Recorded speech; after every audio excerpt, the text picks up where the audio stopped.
ಬಗ್ಗೆ ಯೋಚನೆ ಮಾಡೋಣ. ಭಾವುಕತೆ ಅಂದ್ರೆ ಎಮೋಷನ್ಸ್ ಅಂತ ಇಂಗ್ಲಿಷ್ ಅಲ್ಲಿ ಭಾವುಕತೆ. ಭಾವುಕತೆಯಲ್ಲಿ ಎರಡು ಶಬ್ದ ಇದೆ, ಭಾವ ಮತ್ತು ಕತೆ. ಭಾವನೆಯ ಕತೆ ಸೇರಿದಾಗ ಭಾವುಕತೆ ಆಗುತ್ತದೆ, ಎಮೋಷನ್ಸ್ ಆಗ್ತದೆ. ಬರೀ ಭಾವ ಇದ್ದಾಗ ಫೀಲಿಂಗ್ ಇರ್ತದೆ, ಆ ಫೀಲಿಂಗ್ ಕತೆ ಸೇರಿದಾಗ ಭಾವುಕತೆ ಆಗುತ್ತದೆ. ಕತೆ ಎಂತದು? ಹಾಗಾಯ್ತ್ರಿ ನೋಡಿ, ಹೊರಗಡೆ ಹೋದ್ವಿ, ಚಳಿ ಆಯ್ತು, ಸ್ವಲ್ಪ ತಣ್ಣ ಗಾಳಿ ಬಂತು. ಅಯ್ಯೋ ತಣ್ಣ ಗಾಳಿ ಬಂದಾಗ ಅಲ್ಲಿ ಕತೆ ಶುರು ಆಗುತ್ತೆ. ಅದ ಗಾಳಿ ಬಂತು, ನೆಗಡಿ ಆಯ್ತು, ಕೊರೋನಾ ಬಂತು, ಮತ್ತೇನಾಗುತ್ತೋ ಅಂತ ಅಲ್ಲಿ ಭಾವುಕತೆ ಬಂತು, ಹೆದರಿಕೆ ಉಳ್ಕೊಂಡ್ಬಿಡ್ತು. ಭಾವನೆಗೆ ಕತೆ ಸೇರ್ಕೊಂಡ್ಬಿಡ್ತು. ಕತೆ ಇಲ್ದಿದ್ರೆ ಭಾವುಕತೆ ಬರಲ್ಲ. ಯಾರೋ ಒಬ್ರು ನೋಡಿದ್ವಿ, ಆ ನೋಡಿದ್ಕೊಳ್ಳೆ ನೋಡ್ದು ಇಂದ್ರಿಯಗಳ ಮೂಲಕ ಕಂಡ್ವಿ, ಅಲ್ಲಿ ಕತೆ ಶುರು ಆಯ್ತು. ನೋಡ್ರಿ ಎಂತ ಕೆಟ್ಟ ಮನುಷ್ಯರು, ಒಂದ್ಸಲ ನಾನು ಎಷ್ಟು ವರ್ಷದಿಂದ ಮಾತಾಡಿದೆ, ಮೊನ್ನೆ ಮಾತಾಡಿದ ನನ್ನ ಹತ್ರ, ಶುರು ಆಯ್ತು ಅಲ್ಲಿ ಕತೆ. ಆ ಕತೆ ಬಂದ ಕೂಡ ಭಾವುಕತೆ ಬಂತು, ಅವ್ರ ಮೇಲೆ ಸಿಟ್ಟು, ಕೋಪ, ಬೇಜಾರು ಬಂದ್ಬಿಡ್ತು. ಭಾವ ಮತ್ತು ಭಾವುಕತೆಗೆ ಕನ್ಫ್ಯೂಸ್ ಮಾಡ್ಕೊಳ್ಳೋಬೇಡಿ, ಫೀಲಿಂಗ್ ಮತ್ತೆ ಎಮೋಷನ್ಸ್.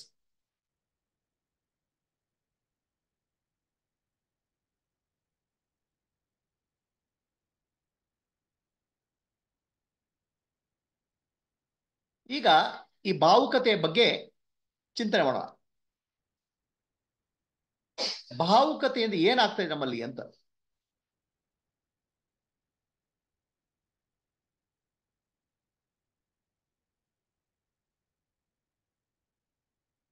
ನಾನು ಏನ್ ಹೇಳಿದೆ ಮೊದಲು, ನಮ್ಮಲ್ಲಿ ಬೇರೆ ಬೇರೆ ಭಾವುಕತೆಗಳಿದ್ದಾವೆ. ಭಾವುಕತೆ ಕಾಮ, ಕ್ರೋಧ, ಮದ, ಮತ್ಸರ, ಇವೆಲ್ಲ ಭಾವುಕತೆ. ಭಾವ ಏನು? Feeling, basic feeling. ನಮ್ಮ ಮಿದುಳು ಏನ್ ಮಾಡ್ತದೆ, ಕ್ಷಣ ಕ್ಷಣಕ್ಕೂ ವಿಚಾರ ಮಾಡ್ತದೆ. ಏನು, ಈ ಸನ್ನಿವೇಶದಲ್ಲಿ ನನಗೇನಾದ್ರೂ ಆಪತ್ತು ಇದೆಯಾ ಅಂತ, ಭಯ ಇದೆಯಾ ಅಂತ. ಪ್ರತಿಕ್ಷಣ, ಫಾರ್ ಎಕ್ಸಾಂಪಲ್ ಮೊಬೈಲ್ ರಿಂಗ್ ಆಯ್ತು, ಟ್ರಿನ್ ಟ್ರಿನ್ ಅಂತ ರಿಂಗ್ ಆಯ್ತು, ಮಿದುಳು ಆಲ್ರೆಡಿ ಚೆಕ್ ಮಾಡ್ತದೆ. ಏನು, ಆ ಟ್ರಿನ್ ಟ್ರಿನ್ ಮಾಡೋಕೆ ಸಾಲಗಾರ ಬಂದನೋ, ಬ್ಯಾಂಕ್ನವ್ರು ಬಂದನೋ, ಅಥವಾ ಇನ್ನೇನೋ ಮಾಡೋಕೆ ನನ್ಗೇನು ಅಪಾಯ ಇದೆ ಅಂತ ಯೋಚನೆ ಮಾಡ್ತದೆ. ತಕ್ಷಣ ಮಿದುಳು ಏನ್ ಮಾಡ್ತದೆ, ನಮ್ಮ ಬಾಡಿಯಲ್ಲಿ ಕೆಮಿಕಲ್ಸ್ ರಿಯಾಕ್ಷನ್ ರಿಲೀಸ್ ಮಾಡ್ತದೆ. ಆ ಕೆಮಿಕಲ್ಸ್ ಇದೆಯಲ್ಲ, ನಮ್ಮ ಶರೀರದಲ್ಲಿ ಹರಡ್ಕೊಳ್ತವೆ, ರಾಸಾಯನಿಕಗಳು. ಅವು ಬೇರೆ ಬೇರೆ ಭಾವುಕತೆಗೆ ಕಾರಣ ಆಗ್ತವೆ. ಕಾಮ, ಕ್ರೋಧ, ಮದ, ಮತ್ಸರ, ಮೋಹ, ಲೋಭ ಹುಟ್ಕೊಳ್ತದೆ ಅಲ್ಲಿ ಭಾವುಕತೆ. ನಾವು ಪ್ರತಿ ವಿಚಾರದಲ್ಲಿ ಒಂದು ಕ್ಷಣದಲ್ಲಿ ಒಂದು ಬಂದ್ಬಿಡ್ತದೆ ಅದು, ಏನದು ಕೆಮಿಕಲ್ಸ್. ನಮ್ಮ ದೇಹ ಇದೆಯಲ್ಲ, ಅದೊಂದು ಕೆಮಿಕಲ್ ಫ್ಯಾಕ್ಟ್ರಿ ಅದು. ಪ್ರತಿ ಕ್ಷಣಕ್ಕೆ ಒಂದು ಕೆಮಿಕಲ್ ರೆಡಿ ಆಗ್ತಾ ಇರ್ತದೆ. ನಿಮ್ಮ ಕಾಮ ಅಂದ್ರೆ ಒಂದು ಕೆಮಿಕಲ್, ಕ್ರೋಧ ಅಂದ್ರೆ ಒಂದು ಕೆಮಿಕಲ್, ಮದ ಅಂದ್ರೆ ಇನ್ನೊಂದು ಕೆಮಿಕಲ್. ಆ ಕೆಮಿಕಲ್ ನಮ್ಮ ಇಡೀ ದೇಹದಲ್ಲಿ ಆವರಿಸ್ಕೊಳ್ತವೆ ಕ್ಷಣದಲ್ಲಿ. ನಮ್ದು ನಾವು ನಮ್ಮ ದೇಹ ಬಯಾಲಜಿನೋ ಅಥವಾ ಕೆಮಿಸ್ಟ್ರಿನೋ? ನಾವು ನಮ್ಮ ದೇಹವನ್ನು ಬಯಾಲಜಿ ಅಂತ ತಿಳ್ಕೊಂಡ್ಬಿಟ್ಟಿದ್ದೇವೆ. ಅದು ನಿಜ ನೋಡ್ರಿ ಕೆಮಿಸ್ಟ್ರಿ. ಎಲ್ಲ ಕೆಮಿಕಲ್ಸ್ ಚೇಂಜ್ ಆಗ್ತಾ ಇರ್ತವೆ ಕ್ಷಣ ಕ್ಷಣಕ್ಕೂ. ಆ ಕೆಮಿಕಲ್ಸ್ ಎಮೋಷನ್ಸ್ ಆಗೋದು. ನೋಡ್ರಿ, ನಮ್ಗೆ ಕಲ್ಪನೆಯಲ್ಲಿ ಏನಂದ್ರೆ, ಅವ್ರು ಎಂತ ಮನುಷ್ಯರಿ ಸ್ವಾಮಿ, ಅವ್ರಿಗೊಂದು ಭಾವುಕತೆಯೇ ಇಲ್ಲ ಅಂತ, ಎಮೋಷನ್ಸೇ ಇಲ್ಲ ಅಂತ. ನಮ್ಮ ಲೆಕ್ಕದಲ್ಲಿ ಮನುಷ್ಯ ಅಂದ್ರೆ ಭಾವುಕತೆ ಅಂದ್ರೆ, ಮನುಷ್ಯ ಅಂತ ಹೇಳಿದ್ರೆ ಭಾವುಕತೆ ಇರಬೇಕು ಅಂತ. ಅದು ನಮ್ಗೆ ಏನ್ ಗೊತ್ತಿಲ್ಲ ಅಂದ್ರೆ, ಎಲ್ಲಾ ಭಾವುಕತೆ ಬರೀ ಕೆಮಿಕಲ್ ರಿಯಾಕ್ಷನ್ ಮಾತ್ರ. ನಾವು ಬಯಾಲಜಿಯಲ್ಲಿ, ನಾವು ಕೆಮಿಸ್ಟ್ರಿ ಆಕ್ಚುಲಿ. ಒಂದು ಕ್ಷಣ, ಒಂದು ಕಪ್ಪು ಆಲ್ಕೋಹಾಲ್ ಹಾಕ್ಬಿಟ್ರೆ ತಲೆಯಲ್ಲಿ ಇನ್ನೇನೋ ವಿಚಾರಗಳು ಬರೆಸಿ ಹೋಗ್ತವೆ. ನಮ್ಮ ಬಾಡಿಯಲ್ಲಿ ಕೆಮಿಸ್ಟ್ರಿ ಚೇಂಜ್ ಆಯ್ತು. ಅದೇ ರೀತಿ ಕಾಫಿ ಕುಡಿದಾಗ ನಮ್ಮ ಬಾಡಿ ಕೆಮಿಸ್ಟ್ರಿ ಚೇಂಜ್ ಆಗುತ್ತೆ. ಅದೇ ರೀತಿ ಪ್ರತಿಕ್ಷಣ ಒಂದು ಮೊಬೈಲ್ ಫೋನ್ ಕಾಲ್ ಬಂದಾಗ, ಒಂದು ವಾಟ್ಸ್ಆಪ್ ಕಾಲ್ ಬಂದಾಗ ನಮ್ಮ ಬಾಡಿಯಲ್ಲಿ ಕೆಮಿಕಲ್ ಚೇಂಜ್ ಆಗ್ತಾ ಇರ್ತವೆ. ನಮ್ಮ ಬಾಡಿ ಅನ್ನೋದು, ದೇಹ ಅನ್ನೋದು ಒಂದು ಕೆಮಿಕಲ್ ಫ್ಯಾಕ್ಟ್ರಿ.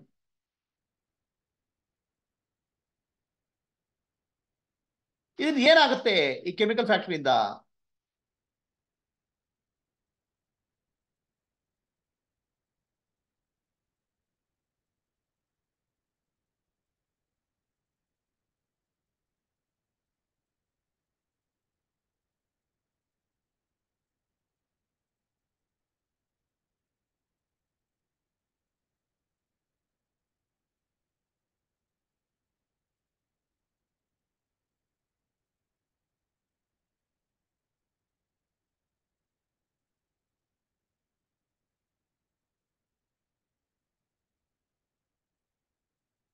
ಇಲ್ಲಿ ಏನಾಗ್ತದೆ,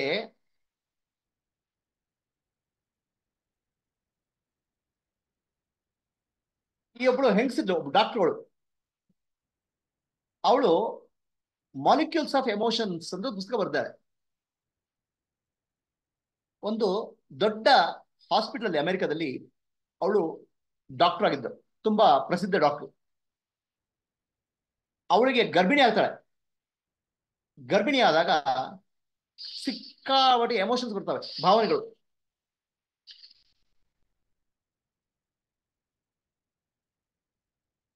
ತುಂಬಾ ಕಷ್ಟಪಡ್ತಾಳೆ. ಆಮೇಲೆ ಮಗು ಹುಟ್ಟುತ್ತದೆ. ಆಮೇಲೆ ಹಾಸ್ಪಿಟಲ್ ಹೋಗ್ತಾಳೆ, ವಿಚಾರ ಮಾಡ್ತಾಳೆ, ನನಗೆ ಅಷ್ಟೇ ಯಾಕೆ ಭಾವನೆಗಳು ಬಂತು? ನಾನು ನಾರ್ಮಲಿ ಭಾವನೆಗಳು ಇರಲ್ಲ, ಭಾವುಕತೆ ಇರಲ್ಲ, ಇದ್ಯಾಕೆ ಬಂತು? ಭಯ, ಡಿಪ್ರೆಷನ್ ಅಂತ ಎಮೋಷನ್ಸ್ ಬರ್ತಾ ಇದಾವೆ. ವಿಚಾರ ಮಾಡ್ತಾಳೆ. ಆಮೇಲೆ ಅವಳಿಗೆ ಗೊತ್ತಾಗುತ್ತೆ. ಆಮೇಲೆ ರಿಸರ್ಚ್ ಮಾಡ್ತಾಳೆ. ರಿಸರ್ಚ್ ಮಾಡಿದ್ರೆ ಗೊತ್ತಾಗುತ್ತೆ ಅವಳಿಗೆ, ನಮ್ಮದಲ್ಲಿ ಎಲ್ಲಾ ಭಾವುಕತೆ, ಎಲ್ಲಾ ಎಮೋಷನ್ಸ್ ಅದು ಕೆಮಿಕಲ್ ರಿಯಾಕ್ಷನ್ಸು ಅಂತ.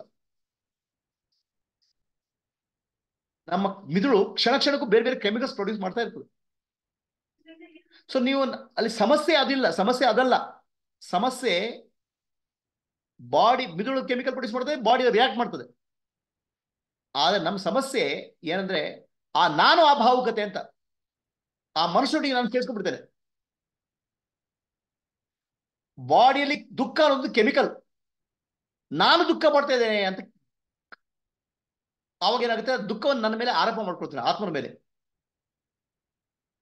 ಈಗ ಉದಾಹರಣೆಗೆ, ಒಬ್ಬ ಹುಡುಗ ಹುಡುಗಿ ನೋಡ್ತಾನೆ, ಐ ಲವ್ ಯು ಅಂತ ಹೇಳ್ತಾನೆ.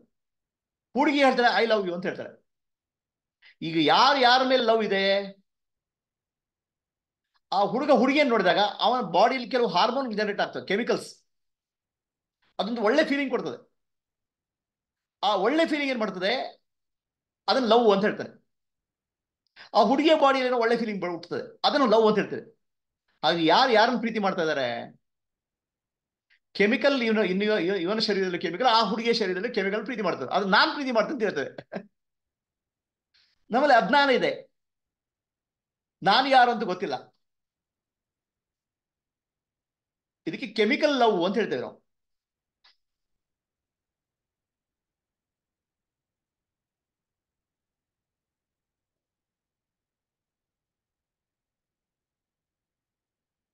ಈಗ ಈ ಕೆಮಿಕಲ್ಸ್ ಏನ್ ಮಾಡ್ತವೆ, ನಮ್ಮ ದೇಹದ ಮೇಲೆ ಬೇರೆ ಬೇರೆ ಪಾರ್ಟ್ ಮೇಲೆ ಎಫೆಕ್ಟ್ ಮಾಡ್ತವೆ. ಭಯ, ಕಡೆಗೆ ಆಂಗ್ಸೈಟಿ ಅಂದ್ರೆ ಮನೋದ್ವೇಗ, ದುಃಖ, ಸಿಟ್ಟು, ಸ್ಟ್ರೆಸ್, ಇದು ನಮ್ಮ ದೇಹದ ಬೇರೆ ಬೇರೆ ಭಾಗದ ಮೇಲೆ ಎಫೆಕ್ಟ್ ಮಾಡ್ತದೆ. ಇದು ಯಾಕೆ ಎಫೆಕ್ಟ್ ಮಾಡ್ತದೆ? ಇದೇ ರೋಗಗಳಾಗೋದು ಮುಂದೆ.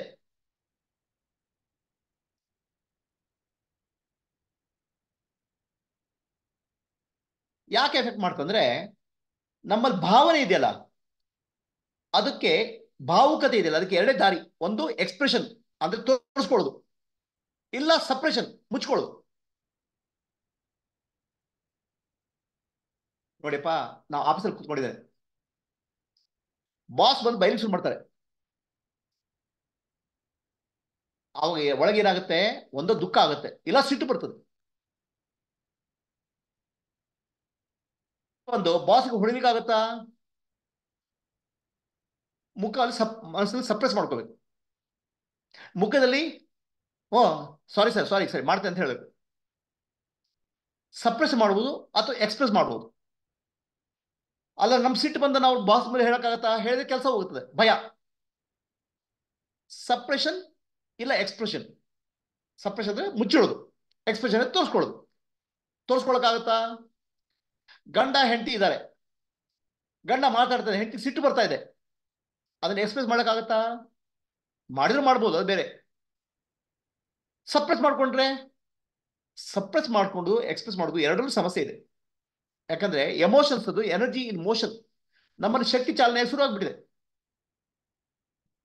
ಆ ಶಕ್ತಿ ಹೋಗಿ, ಶಕ್ತಿಯ ಉದ್ದೇಶ ಏನು, ಚಾಲನೆ ಉದ್ದೇಶ ಏನು? ದೇಹವನ್ನ ಮಾಡಬೇಕು, ದೇಹವನ್ನ ನಡೆಸಬೇಕು, ದೇಹ ಕೆಲಸ ಮಾಡಬೇಕು.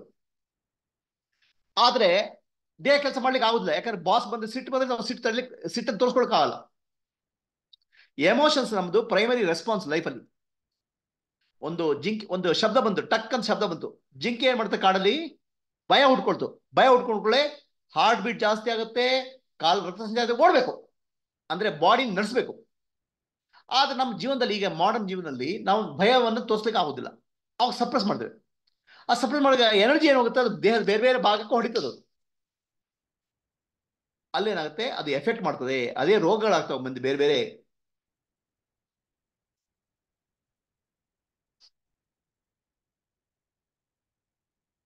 So suppression problem. ಎಕ್ಸ್ಪ್ರೆಷನ್ ಅಲ್ಲಿ ಏನಾಗುತ್ತೆ, ಎಕ್ಸ್ಪ್ರೆಷನ್ ಮಾಡಿದ್ರೆ ಎಕ್ಸ್ಪ್ಲೋರ್ ಆಗ್ಬಿಡ್ತದೆ.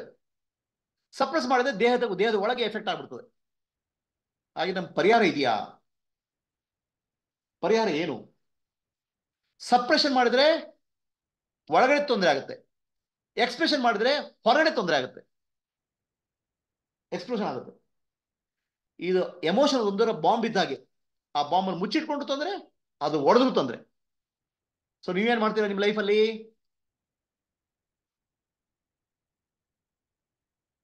ಸೊ ಸಪ್ರೆಸ್ ಮಾಡಿದ್ರೆ ಏನಾಗುತ್ತೆ, ಅದು ದೇಹದ ಬೇರೆ ಬೇರೆ ಭಾಗಗಳಿಗೆ ಹೊಡಿತದೆ, ಅದೇ ರೋಗಗಳಾಗುತ್ತದೆ, ಬೇರೆ ಬೇರೆ ರೋಗಗಳು. ನಿಜವಾಗಿ ನೋಡಿದ್ರೆ ನಮ್ಮಲ್ಲಿ ಏನಾಗಬೇಕು, ಒಂದು ಬಾಯದಲ್ಲಿ ಒಂದು ಸಿಚುವೇಶನ್ ಆಗುತ್ತೆ, ಒಂದೇನೋ ನಡೀತದೆ ಘಟನೆ, ನಮ್ಮ ಇಂದ್ರಿಯಗಳ ಮೂಲಕ ಅದು ಒಳಗೆ ಬರ್ತದೆ. ಒಳಗೆ ಬಂದಾಗ ನಮ್ಮ ಎಮೋಷನಲ್ ಬ್ರೈನ್ ಇದೆ ಈ ಭಾಗದಲ್ಲಿ, ಅದಕ್ಕೆ ಅಮ್ಡಿಗ್ಲಾ ಅಂತ ಹೇಳಿ ತೋರಿಸಿದ್ದು ನಾನು. ಆ ಎಮೋಷನಲ್ ಬ್ರೈನಿಗೆ ಬರ್ತದೆ, ಅಲ್ಲಿ ಏನಾಗುತ್ತೆ, ರಿಯಾಕ್ಷನ್ ಆಗ್ಬಿಡ್ತದೆ, ಭಯ ಉಟ್ಕೊಳ್ತದೆ, ಸಿಟ್ಟು ಉಟ್ಕೊಳ್ತದೆ, ಕೂಡಲೇ ನಾವು ಏನೋ ಮಾಡ್ಬಿಡ್ತೇವೆ. ನಮ್ಮ ಮನುಷ್ಯನ ಮೆದುಳು ಅಥವಾ ಥಿಂಕಿಂಗ್ ಬ್ರೈನಿಗೆ ಬರೋದೇ ಇಲ್ಲ ಅದು. ಆಗ್ಲೂ ರಿಯಾಕ್ಟ್ ಮಾಡ್ಬಿಟ್ವಿ. ಒಂದು ಇಲ್ಲ ಸಪ್ರೆಸ್ ಮಾಡಿದ್ವಿ. ನಿಜವಾಗ್ಲೂ ನಮ್ಮ ಕೆಲಸ ಹೇಗೆ ಮಾಡಬೇಕು, ಯಾವುದೊಂದು ಪರಿಸ್ಥಿತಿ ಬರ್ತಾ ಇದೆ, ಅದು ನಮ್ಮ ಎಮೋಷನಲ್ ಬ್ರೈನ್ಸ್ ಭಾವುಕತೆಯ ಮೆದುಳಿಗೆ ಬರ್ತಾ ಇದೆ, ಅದನ್ನ ನಮ್ಮ ವಿಚಾರ ಮಾಡೋ ಮೆದುಳಿಗೆ ಬರಬೇಕು, ಇದು ಮಾಡಬೇಕೋ ಮಾಡಬೇಡೋ ಅಂತ. ಆಮೇಲೆ ಸರಿಯಾಗಿ ವಿಚಾರ ಕೆಲಸ ಮಾಡಬೇಕು. ಅದ್ರ ಬದಲು ಏನ್ ಮಾಡ್ತೇವೆ, ನಮ್ಮ ಮನಸ್ಸು ಭಾವುಕತೆ ನಮ್ಮನ್ನ ಹೈಜಾಕ್ ಮಾಡಿಬಿಡ್ತದೆ.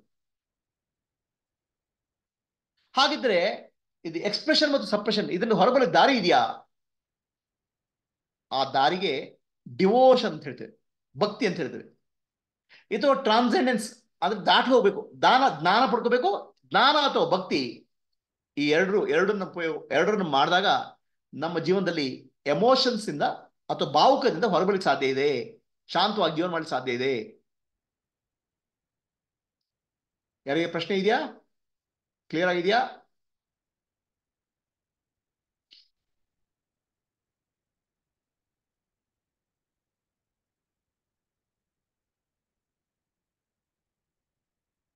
ರಾಮ್ ಪ್ರಕಾಶ್, ಲಲಿತಾ, ಕುಸುಮ, ಕ್ಲಿಯರ್ ಆಗಿದೇನ್ರಿ? ನಿಮ್ Yes, ಜೀವನದಲ್ಲಿ ಏನ್ sir. ಮಾಡ್ತೀರಾ? ಎಕ್ಸ್ಪ್ರೆಸ್ ಮಾಡ್ತೀರಾ, ಎಕ್ಸ್ಪ್ಲೋರ್ಡ್ ಆಗ್ತೀರಾ? Both are possible. ಎಕ್ಸ್ಪ್ಲೋರ್ಡ್ ಆದ್ರೆ ಹೊರಗಡೆ ಬಾಂಬ್ ಹೊಡಿತದೆ, ಇನ್ಯಾರಿಗೂ ಎಫೆಕ್ಟ್ ಆಗ್ಬಿಡ್ತದೆ. Exactly. ಸಪ್ರೆಸ್ ಮಾಡಿದ್ರೆ ನಿಮ್ಗೆ ಎಫೆಕ್ಟ್ ಆಗುತ್ತೆ. ಹೌದೌದು. ಏನ್ರಿ ಕುಸುಮ ಅವ್ರೆ? ಏನಿಲ್ಲ ಗುರುಜಿ, ಆಲೋಚನೆ ಮಾಡ್ತಾ ಇದ್ದೀನಿ. ನೀವೇನ್ ಮಾಡ್ತೀರಾ? ಅದು ಮುಚ್ಚಿಡ್ತಿರೋ ಹೊರಗೆ ಹಾಕ್ತಿರೋ? ಎರಡೂ ಕೂಡ, ಸಿಟ್ಟು ಆದ್ರೂ ಬೇಗ ಹಾಕ್ತಿವಿ ಗುರುಜಿ, ಪ್ರೀತಿ ಆದ್ರೂ ಕೂಡ ಬೇಗನೆ ಹಾಕ್ಬಿಡ್ತೀವಿ ಹೊರಗಡೆ. ಎರಡೂ ಕೂಡ ಫಾಸ್ಟ್ ಆಗಿ ಬರುತ್ತೆ. ಹಾ, ನಿಮ್ಮ ಪ್ರಿನ್ಸಿಪಾಲ್ ಬಂದ್ರಪ್ಪ ಸ್ಕೂಲಲ್ಲಿ, ಅವ್ರ ಮೇಲೆ ಸಿಟ್ಟು ಬಂತು, ಹೊರಗೆ ಹಾಕ್ತೀರಾ? ಇಲ್ಲ, ಹಾ, ಅದೇ ಹೊರಗೆ ಆಗಲ್ಲ ಒದೇ ಗುರೂಜಿ, ನಾವೇ ಹೊರಗಡೆ ಹೋಗ್ಬೇಕಾಗುತ್ತೆ.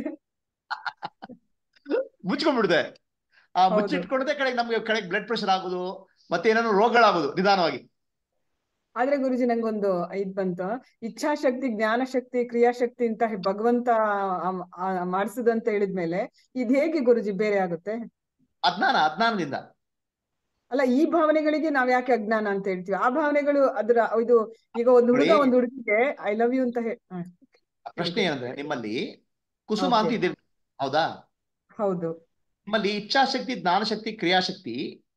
ಇಚ್ಛಾಶಕ್ತಿಗೆ ಲಕ್ಷ್ಮಿ ಅಂತ ಹೇಳುದು, ಜ್ಞಾನಶಕ್ತಿ ಸರಸ್ವತಿ ಹೇಳುದು, ಕ್ರಿಯಾಶಕ್ತಿ ಅಂದ್ರೆ ದುರ್ಗೆ ಅಂತ ಹೇಳುದು. ಹೌದು. ಇಚ್ಛಾಶಕ್ತಿ, ಜ್ಞಾನಶಕ್ತಿ, ಕ್ರಿಯಾಶಕ್ತಿ ಪೂರ್ಣವಾಗಿ ಹರಿತಾ ಇದೆಯೋ ಅದು ಸ್ವಲ್ಪ ಸ್ವಲ್ಪ ಬರ್ತಾ ಇದೆಯೋ? ಪೂರ್ಣವಾಗಿ ಹರಿತಾ ಇದೆ ಗುರುಜಿ. ಎಲ್ಲಿ ಪೂರ್ಣ ಬರ್ತಿದೆ ರೇಪ? ಅಂದ್ರೆ ಆಲೋಚನೆ ಮಾಡಿದ್ರೆ ಪೂರ್ಣವಾಗುತ್ತೆ ಅಂತ ಗುರುಜಿ. ಆಲೋಚನೆ ಮಾಡಿದ್ರೆ ಪೂರ್ಣ ಅಲ್ಲ, ಆಲೋಚನೆ ನಿಂತಾಗ ಪೂರ್ಣ ಆಗ್ತದೆ. ಓ ಆ ಭಗವಂತನ ಶಕ್ತಿ ಫುಲ್ ಆಗಿ ಪ್ರವಾಹ ಆಗ್ಬೇಕಲ್ಲ. ಹಾ ಗುರುಜಿ. ಎಲ್ಲಿ ಪ್ರವಾಹ ಆಗುತ್ತೆ? ನಾನು ದೇಹ, ನಾನು ಮನಸ್ಸು, ನಾನು ಬುದ್ಧಿ ಅಂತ ಇದ್ಕೊಂಡ್ರೆ ಅಜ್ಞಾನ ಇದ್ರೆ ಅಲ್ಲಿ ಪ್ರವಾಹ ಆಗುತ್ತದೆ. ಹೌದು ಗುರುಜಿ, ಆಗಲ್ಲ. ಆ ಅಜ್ಞಾನದಲ್ಲಿ ಅದೇ ಶಕ್ತಿಗಳು ಅವಿದ್ಯೆ ಆಗ್ತವೆ, ಅವಿದ್ಯೆಯಲ್ಲಿ ಅದೇ ಶಕ್ತಿಗಳು ಮಾಯೆ ಆಗ್ತವೆ. ಓ ಕರೆಕ್ಟ್. ಪ್ರೇಮ ಶಕ್ತಿ ಅಂದ್ರೆ ಲಕ್ಷ್ಮಿ.